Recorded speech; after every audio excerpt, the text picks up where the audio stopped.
Agree or disagree? Trent Williams is the next player the 49ers will extend. Who's up first? Matt.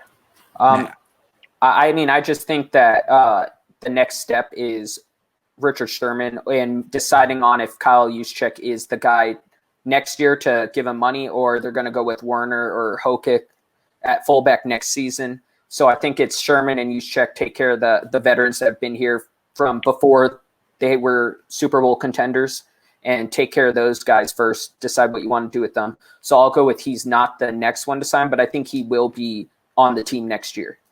Okay.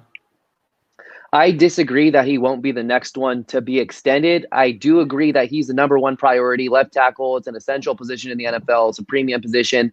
And I think that's going to complicate the extension, not knowing what the salary cap's going to look like next year. And I also think that Cohn Williams, who's a free agent, is just as high, maybe not as high as a left tackle, but is certainly up there. In my opinion, is the most important defensive piece to bring back. Nickel positions a little cheaper than the outside cornerback spots. Is going to simplify Williams' extension. So I think Cohn Williams gets an extension before Trent Williams, just because playing that left tackle position, a lot more money is involved and just a little more complicated. So I disagree. I'm going to agree, only because of what they already gave up for him, what they already fronted him, and pretty much gave him his commitment. Now, the only question is, does he want to stay? Obviously, obviously he's going to say now, I want to stay, but come on, everything changes once the offseason comes around. We don't know how this regular season is going to play out, whatever funk could happen.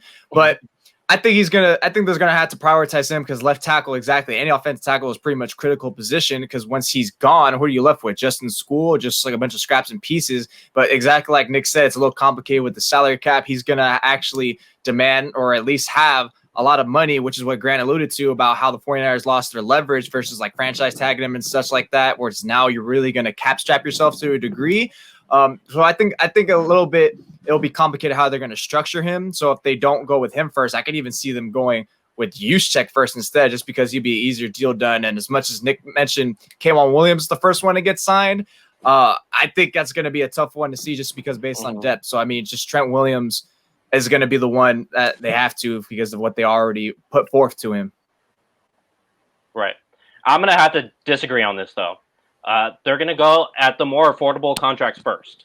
I could even see maybe Akello Weatherspoon doing a one-year flyer deal on him before signing Trent Williams. They're going to see what they could afford before they actually drop that big contract on Trent Williams. Well, I don't see why it wouldn't really work out, just because Kyle loves him and Trent Williams loves Kyle.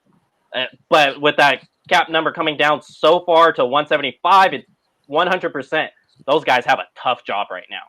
And it's just other guys are going to get paid before Trent Williams, or re-signed before Trent Williams. I Agreed. Disagree with the topic and agree with Leo. I think he's absolutely right.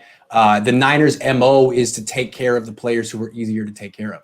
The cheaper guys, the guys who play the non-premium positions. Doesn't mean they don't want to take care of Trent Williams, but he's more expensive, and the Niners are always trying to craft team-friendly deals. Is Trent Williams going to accept a team-friendly deal?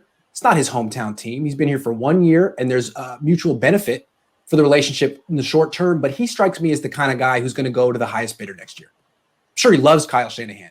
Is he going to take less money to stay in California, the highest tax rates, and play? I don't think so. He's going to be 32. I think he's going to go to the highest bidder. And I'm not sure the Niners will be the highest bidder. I mean, they've kind of showed that that's not really what they do. They want players to meet them halfway.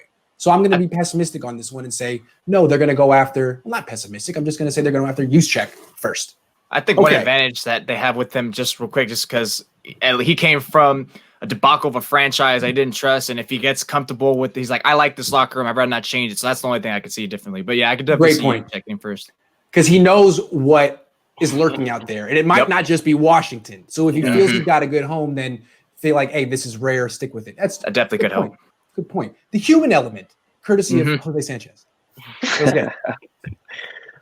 Jose, you're real serious today, man. You all right? I'm mad. You made me read the cue card. I couldn't tell you what I really felt about your report.